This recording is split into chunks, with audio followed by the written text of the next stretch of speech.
नमस्कार, स्वागत है आपका इंडिया एनालिसिस देख रहे हैं आप। मैं हूं आपके साथ प्रशिता शर्मा। रेवड़ी के सहारे आज हमारी बहस का यही मुद्दा है। दिल्ली में नई सरकार के चुनाव होने जा रहे हैं और वोटर्स को लुभाने की होड़ मची है। ऐसा लग रहा है कि पूरा चुनाव ही फ्री की योजनाओं के सहारे है। ये सिर्फ दिल्ली में नहीं हो रहा है, इससे पहले भी जिन राज्यों में चुनाव हुए सभी राजनीतिक दलों का फोकस फ्री की योजनाओं पर रहा। खासकर महिलाओं को हर महीने नकद की योजनाओं तो गेम चेंजर साबित हो रही है और पार्टी ने सत्ता तक पहुंचने के लिए इसे सीढ़ी बना लिया है। फिर चाहे नाम उसका लाडली बहना हो, लाडकी बहना हो या फिर प्यारी दीदी, भले ही इसके चलते राज्य की आर्थिक स्थिति डामाडोल हो रही हो। ऐसे में एक बड़ा सवाल है कि आखिर कब तक जन कल्याण के नाम पर सरकारी धन की बंदरबाट होगी, और इसी सवाल पर आज हम बात करेंगे। उससे पहले प्रतिक्रिया सुन लेते हैं।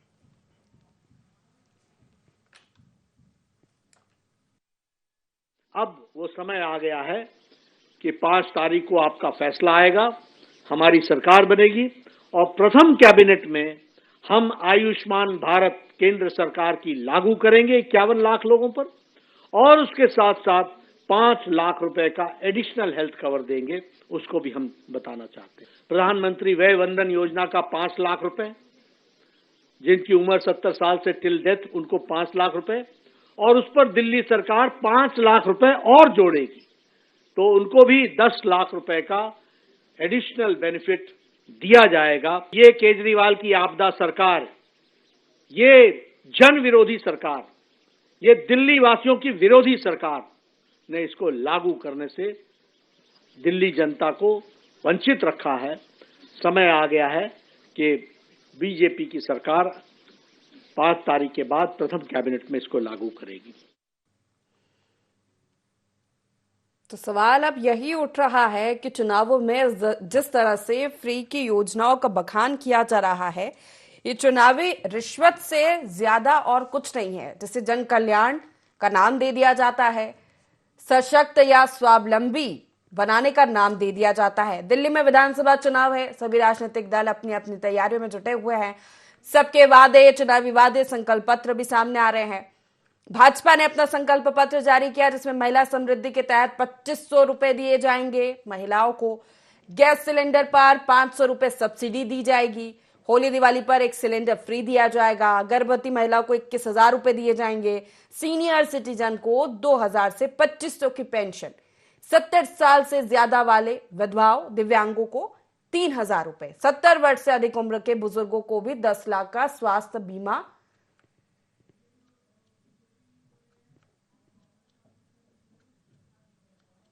दिए जाएंगे। उसके बाद आपने भी कई वादे किए हैं जिसमें यही फ्री की योजनाएं, शिक्षा फ्री, बिजली फ्री, इलाज फ्री का ऐलान किया। कांग्रेस की बात की जाए तो कांग्रेस की ओर से भी इस तरह के वादे किए गए हैं। चर्चा आज इसी पर करेंगे कि ये रेवड़ी कल्चर पर कैसे रोक लगेगी और जन कल्याण के नाम पर ये क्यों। खास पैनल हमारे साथ जुड़ गया है, परिचय आपका करा देते हैं। वरिष्ठ पत्रकार डॉक्टर राहुल रंजन जी हमारे साथ जुड़ गए हैं।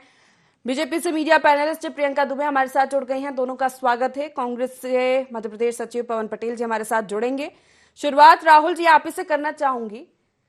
कुछ दिनों पहले सुप्रीम कोर्ट ने जजों की सैलरी में हो रही देरी मामले में सुनवाई की थी और ये कहा था कि जब सैलरी देने की बात आती है तो सरकार के खजाना खाली हो जाता है, सरकारों के पास पैसे नहीं होते हैं।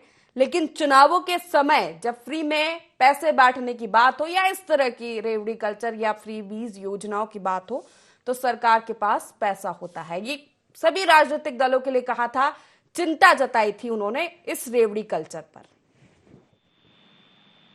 देखिए क्या है कि अब राजनीति इस दिशा में नहीं बची है कि जो जन कल्याण है, जन सेवा करे।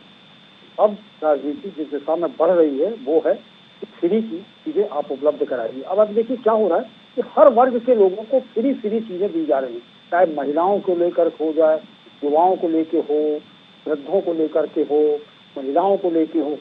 हर वर्ग में, हर दिशा में, हर उम्र में, हर सेक्टर में आप ये देख रहे हैं कि कितना हम फ्री में बांट सकते हैं उतना बांटो। मतलब कुल मिलाकर के सिर्फ राजनीति इस दिशा की ओर बढ़ रही है कि इस देश को जितना निकम्मा बना सकते हो, जितना काम करने अयोग्य बना सकते हो, उतना काम करो। ना बुजुर्ग काम करने की स्थिति में बचे, ना महिलाएं काम करने की स्थिति में बचे, ना युवा काम करने की स्थिति में बचे। तो मतलब कुल मिला के ये है कि सब जगह अपंगता और बिल्कुल निश्चिंतता पैदा कर दो, जिससे किसी को कोई किसी बात की फिक्र ना हो, किसी को रोजगार की बात ना करे, कोई महंगाई की बात ना करे, कोई शिक्षा की बात ना करे, कोई रोजगार की बात ना करे। तो तमाम चीजों में तमाम जगह जाकर के ऐसा एक ताना बाना बुन दिया जाए जिसमें लोगों को ये लगे कि हमारे अकाउंट में पैसा आ रहा है, बस ठीक है। तो ये जो उड़ता पंजाब और दुनिया भर की जो बातें करते हैं ना, ये उसी दिशा में देश धीरे धीरे बढ़ रहा है। क्योंकि फ्री का, हराम का पैसा, बगैर मेहनत का पैसा, बिना काम धाम का पैसा लोगों को जब मिलने लगेगा और उनके अकाउंट में आने लगेगा तो लोगों को काम करने की दिक्कत नहीं है। दूसरी चीज है कि ये बिल्कुल एक साइकोलॉजिकल अटैक है लोगों के ऊपर, इस देश की जनता के ऊपर, कि आप उनको बिल्कुल निकम्मा बनाने की दृष्टिकोण अपनाइए और उनको इस लायक छोड़िए ही मत कि वो कुछ और सोच सकें। वो सिर्फ ये सोचें कि कौन सी सरकार, कौन सा, सिर्फ इसलिए कि वोट चाहिए, वोट क्योंकि की योजनाएं काम कर गई। पिछले चुनावों में योजनाएं, ये फ्री की योजनाएं काम कर गई, सिर्फ इसलिए। देखिए इसके जनक कौन? यदि दिल्ली में जनक हैं इसके, तो अरविंद केजरीवाल इसके जनक हैं। बिल्कुल ठीक है, उन्होंने ही इसकी नींव डाली थी और उसकी शुरुआत की थी। फिर जाकर के वहां से उठ करके मध्य प्रदेश में आ गया और लाडली बहना के रूप में प्रयोग हुआ इसका। लाडली बहना का प्रयोग इतना सफल रहा कि लोग भौचक्के रह गए, पूरे पूरे मतदाता भौचक्के रह गए, पूरा देश देखता रह गया कि लहर एकदम से लाडली बहनाओं ने बदल दी और सत्ता में भारतीय जनता पार्टी आ गई। यही फैक्टर धीरे धीरे उठ करके हर जगह काम करने लगा। जितने भी विधानसभा चुनाव हुए वहां रेवड़ियां इसी तरह की बांटी गई, क्योंकि 50-50 का रेशो है, 50% महिलाएं, 50% पुरुष। यदि एक भी अपने पक्ष में आ गया तो सब कुछ समझ जाएगा। तो महिलाओं को समेटने की कोशिश पूरे प्रदेश में, मतलब पूरे देश के हर प्रदेश में शुरू हो गई। अब दिल्ली में इसका अब आपको विकराल रूप दिखाई दे रहा है। दिल्ली तो समझ लीजिए कि आप ऐसा बचा है कि दिल्ली का सड़क पर चलने वाला है, दिल्ली में रहने वाला एक एक व्यक्ति के जेब में पैसा है। हाँ। ऐसी स्थिति पैदा की जा रही है क्योंकि कहीं कुछ नहीं छोड़ा जा रहा। सिर्फ एक चीज छूट रही है, इसमें भी फोकस करना चाहिए कि भैया क्यों चला रहा विश्वविद्यालय, क्यों चला रहे स्कूल, क्यों डिग्रियां दे रहे हो, क्यों इंजीनियर पैदा कर रहे हो, क्यों डॉक्टर, वहां भी बांट दो भाई। उम्र हुई है, उम्र के साथ में बांट दो, सर्टिफिकेट दो, खत्म करो, पूरी तरह से देश को निकम्मा बना दो, वोट लो, राज करो। ले लेते हैं राहुल जी। आज संकल्प पत्र जारी किया और वही सब 2500 रुपए महिला समृद्धि के गैस सिलेंडर पर, 500 रुपए subsidy, free gas cylinder, Holi Diwali, गर्भवती महिलाओं को 21,000, तमाम ये फ्रीबीज योजनाएं। सिर्फ इसी पर अब चुनाव टिका है। कौन कितना ज्यादा दे देगा वो उतने वोट ले जाएगा। प्रियंका जी नमस्कार।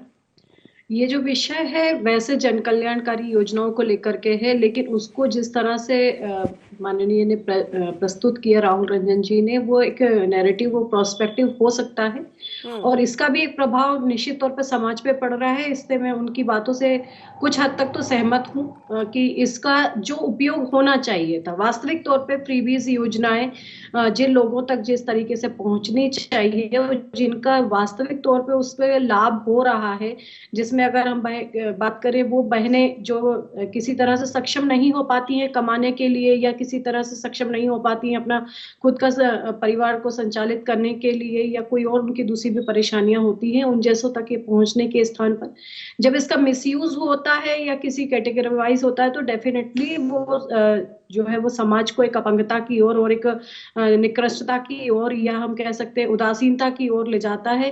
और ये जो उनका क्रोध है, या जो हम कह सकते हैं वो बात बिल्कुल मतलब मैं उस बात से बिल्कुल पूरी तरीके से सहमत हूँ। परंतु सरकार का जो उद्देश्य है वो वंचितों का कल्याण करना या उन लोगों का भला करना है जिन तक ये सब चीजों की सवाल तो ये है ना प्रियंका जी, पैसे देके कैसे कल्याण होगा, आप बताइए ना। अब तो ये एक ट्रेंड ही बन गया है, ये ट्रेंड है, ये महिलाओं को साधने का तो ट्रेंड ही बन गया है। मध्य प्रदेश हो, छत्तीसगढ़ हो, महाराष्ट्र हो, झारखंड हो, ये उदाहरण है हमारे सामने। और फिर सशक्त, जन कल्याण, स्वावलंबी बनाना, रोजगार उपलब्ध कराइए, स्वरोजगार उपलब्ध कराइए, कौशल विकास पर ध्यान दिया जाए, स्किल डेवलपमेंट पर ध्यान दिया जाए। बहुत सारी चीजें हैं ना, बहुत सारे ये क्राइटेरिया है जिन पर सोचा जा सकता है। जी, बिल्कुल, उन पे भी सरकार नई शिक्षा नीति ला करके और कौशल विकास के कार्यक्रम चला के, सीखो कमाओ जैसी योजनाएँ ला करके और भी ऐसे कार्यक्रमों को संचालित करके जिसमें स्व-सहायता समूह इस प्रकार के लोगों के लिए सबसे ज़्यादा कह सकते हैं कि सहायक सिद्ध हुए भी हैं और उन पे कार्य किया भी गया है।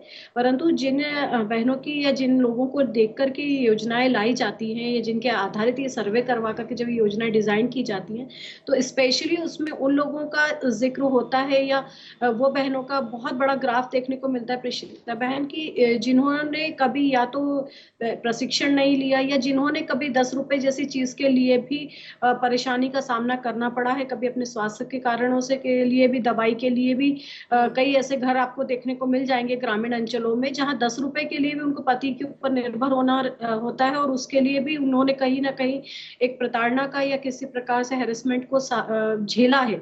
तो उन चीजों को भी हम दरकिनार नहीं कर सकते। जो राहुल जी भाई साहब की बात है वो उन क्षेत्रों के लिए बिल्कुल 100% सही साबित होती है जहां पर लोग सक्षम है या जहां पर लोग जानबूझ करके कमाई नहीं करना चाहते, जो जानबूझ करके अपना जो कह सकते हैं कि मेहनत करके कमाने के पीछे रहते हैं। परंतु हम उन जिन बहनों की बात की जा रही है जिसमें स्पेशली लाडली बहनों को सबसे ज्यादा टारगेट किया जाता है, परंतु आपने ग्रामीण अंचल में जाकर के देखी, ग्रामीण स्पेशली उन अंचलों में जहाँ पे रोजगार के साधन भी नहीं है।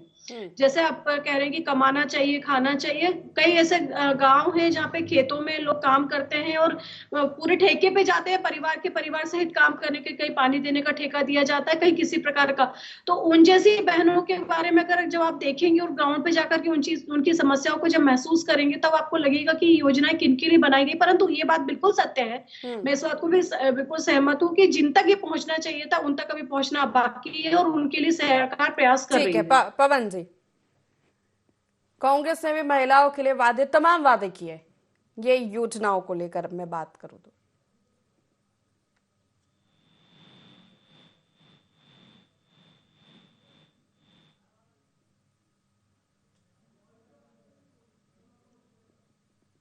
पवन जी से हमारा संपर्क दोबारा करेंगे, ठीक है। राहुल जी, आपका रुख करूंगी। हालांकि इस पर चिंता प्रियंका जी ने जिस तरह से तर्क दिया कि कई ऐसे क्षेत्र हैं आज भी जहां पर लोग परेशान हैं, जिन्हें देखकर, जिनके डेटा इकट्ठा करके इन योजनाओं को डिजाइन किया गया है, लेकिन वो समझ में नहीं आ रहा है ना। चुनावों के समय इस तरह अगर आप एक के बाद ऐलान करेंगे तो फिर आप कैसे समझाएंगे कि ये जन कल्याण के लिए है।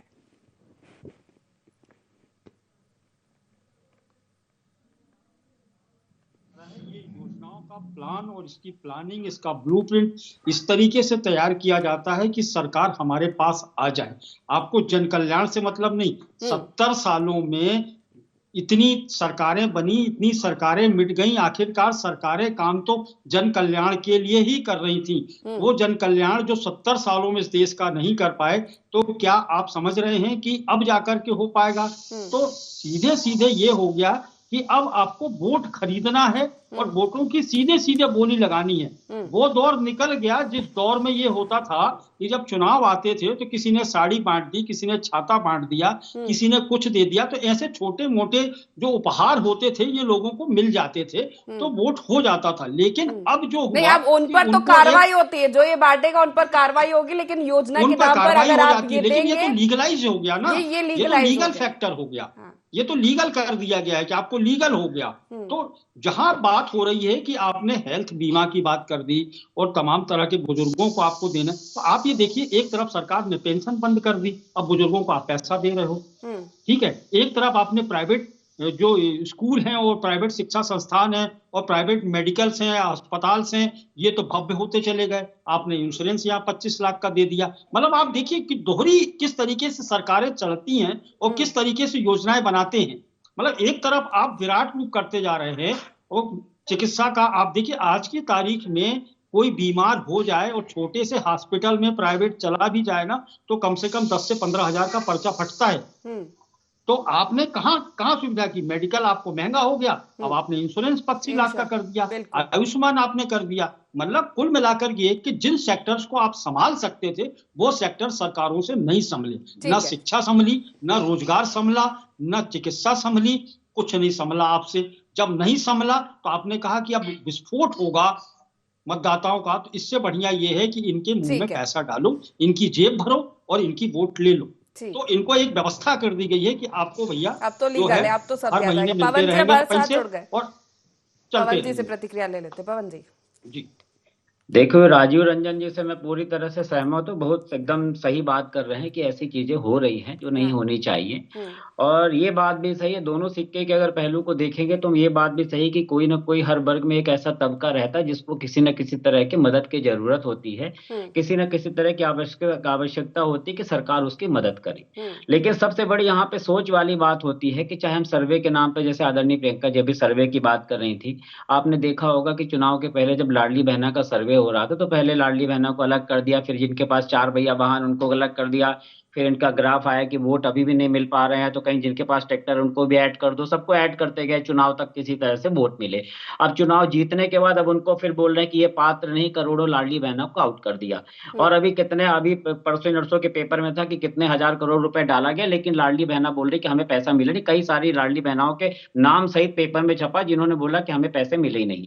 तो ये अब यहाँ पे अगर इस चीज को देखेंगे तो सबसे सब पहली बात समझ में आ रही कि लाडली बहनों को पैसा भारतीय जनता पार्टी ने वोट के बदले में दिया। आप महाराष्ट्र का चुनाव ले लीजिए, महाराष्ट्र का चुनाव इलेक्शन कमीशन ने क्यों आगे बढ़ाया, उसका कोई रीजन नहीं दिया, आगे बढ़ाया। उसी आगे बढ़ाने के बीच में लाडली बहना के खाते में पैसे चले गए और जो रिजल्ट देखा आपने, जिस टाइप का मैकेनिज्म और मैनेजमेंट करती है भारतीय जनता पार्टी, यहाँ पे देखिए दोहरा चरित्र नहीं होना चाहिए। हम किसान का कर्जा माफ करेंगे, जो बेचारा अन्नदाता कहते हैं, जब वो दिन रात मेहनत करता है तब जाके देश और प्रदेश की जनता का पेट भरता है। तो जब उसका कर्जा माफ करना होगा तो सरकार के पास खजाने में पैसे नहीं रहते। और जब उद्योगपतियों का 86,000 करोड़ का कर्जा माफ रहना होता है, इतना अनगिनत पैसे हम माफ तो करने हर होते हैं, राज्य तो की बात सरकार कर रहे हैं कहीं ना ना कहीं पवन जी, हम हर राज्य की बात जी कर रहे हैं, हम फ्रीबीज योजनाओं की बात कर रहे हैं। नहीं, हम वही बोल देश रहे के हैं ना तमाम कि हम राज्य कहते जहां हैं पर कि भी योजनाओं ये सुविधा लीगल, मतलब ये लीगल हो गया है। जैसा कि राहुल जी ने अभी कहा कि पहले होता था छाता बांट दिया, कपड़े बांट दिए, कंबल नहीं, बांट वही दिए, तो अब उन पर यही तो बोल कार्रवाई रहे हैं होती कि है। अब वो ये लीगल हो गया है कि 2500 अब आपको देंगे, 3000 आपको देंगे, 2100 आपको देंगे। ये अब लीगल हो तो गया है लीगल सब। तो लीगल तो हो ही गया। वही तो बोल रहे हैं ना कि कांग्रेस की सोच इस तरह की नहीं थी। कांग्रेस ने मनरेगा जैसी स्कीम लाई थी कि भाई आप काम करो, काम के बदले में पैसा मिलेगा। उसी मनरेगा का विरोध कर रहे थे माननीय मोदी जी, आधार कार्ड का तो विरोध कर फिर रहे थे। वही आप तो भी बोल नहीं, रहे हैं कि आप सोच भी मत सोच की करिए बात है ऐलान ना, कोई तो रुक जाए, जी।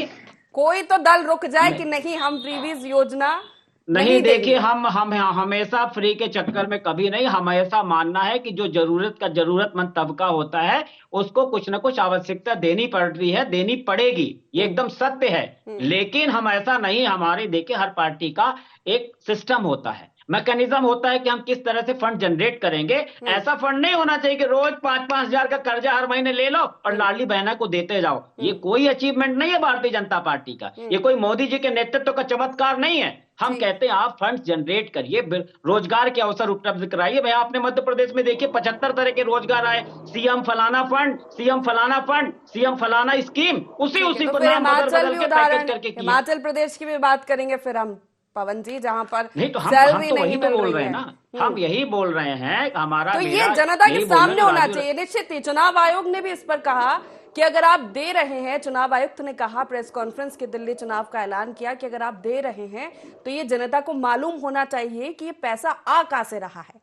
फिर राज्य में कोई भी इलेक्ट्रॉन बॉन्ड राजनीतिक से आ दल रहा की होगा। सरकार बने, ये बताना पड़ेगा ना, ये ट्रांसपेरेंसी तो रखनी पड़ेगी। चुनाव आयोग की प्रेस कॉन्फ्रेंस की क्या बात कर रही, भोपाल वहां दिल्ली में इतने लोग पैसे बांट रहे हैं, गले का हार बांट रहे हैं, जूते चप्पल बांट रहे हैं, चुनाव आयोग कहाँ है, कौन है चुनाव आयोग, कैसे प्रेस कॉन्फ्रेंस कर लिया। तो चुनाव आयोग को तो आप साइड में कर दिए, चुनाव आयोग का कोई मतलब नहीं है। अगर इतने चुनाव आयोग कड़ा हो जाता ना तो पता नहीं चीजें बहुत अच्छी सुधर गई होती। तो चुनाव आयोग तो प्रेस कॉन्फ्रेंस कर लिया, बहुत बड़ी बात कर लिया, अचीवमेंट कर लिया, ये भी एक भारतीय जनता पार्टी के मील का पत्थर भी साबित हो। सुप्रीम कोर्ट के सुन लीजिए, सुप्रीम कोर्ट भी तो बार बार चिंता व्यक्त है। दोनों से सवाल है, प्रियंका जी से भी है, तो चिंता आपसे भी है। हम तो वही बोल रहे हैं। देखिए कुछ सुप्रीम कोर्ट के सुन लीजिए, वो तो बार बार कह रहा है कि ये ठीक नहीं है, अर्थव्यवस्था खराब हो रही है इससे।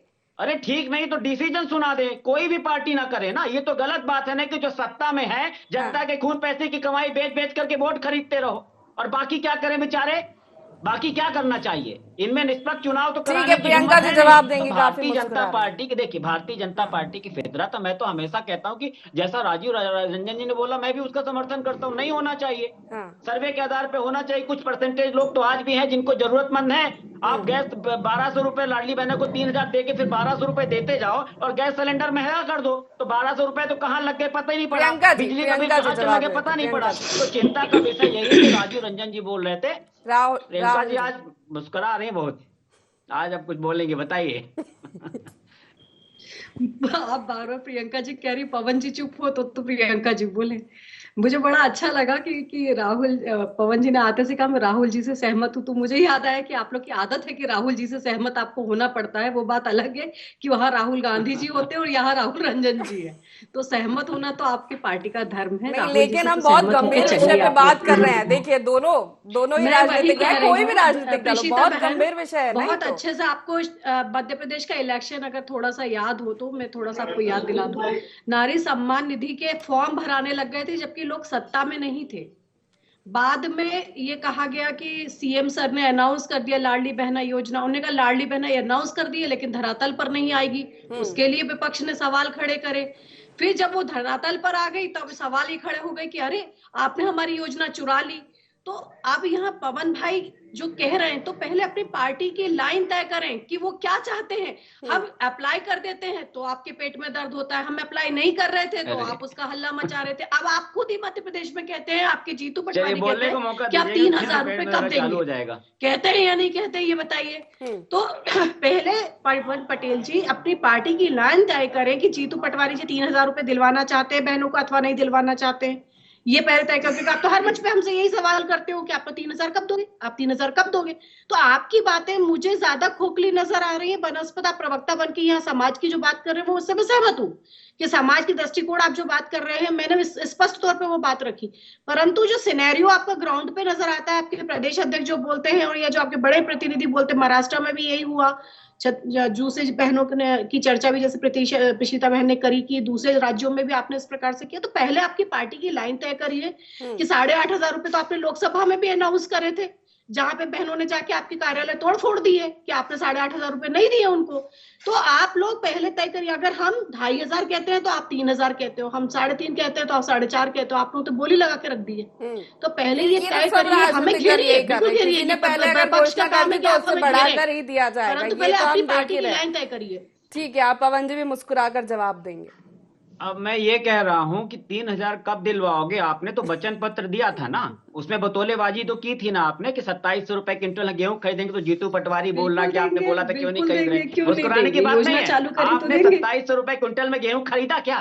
3100 रुपए क्विंटल में धान खरीदी क्वालिटी वाली। अच्छा ये जवाब ये चुनावी रिश्वत से ज्यादा और कांग्रेस पार्टी के हैं और कांग्रेस पार्टी के साथ साथ यहाँ की प्रजा भी है। आपने जो झूठ बोला था उसको पूरा करिए, हिम्मत है तो क्यों पूरा नहीं कर पा रहे, क्यों 3000 लाडली बहनों को नहीं दे पा रहे? जब बोला था बतौलेबाजी करके वोट खरीद लिया और अब क्यों नहीं कर पा रहे उसको बताइए ना। तो अगर या तो आप बोलिए, हमारा जीतू पटवारी बोल रहा तो आप बोल दीजिए तो मैंने वोट खरीदने के लिए बोला। जैसे आपके गृह मंत्री जी ने बोला था कि वो तो चुनावी जुमला था, तो आप बता दीजिए कि जीतू पटवारी जी वो तो चुनावी जुमला था। जैसी हमारी पार्टी की फितरत है वो चुनावी जुमला था। 3000 रुपए कभी लाडली बहना को नहीं दोगे, ये मैं लिख के दे रहा हूँ। लाडली बहना को कभी 3000 रुपए नहीं दोगे आप। ये चुनावी रिश्वत है राहुल जी, चुनावी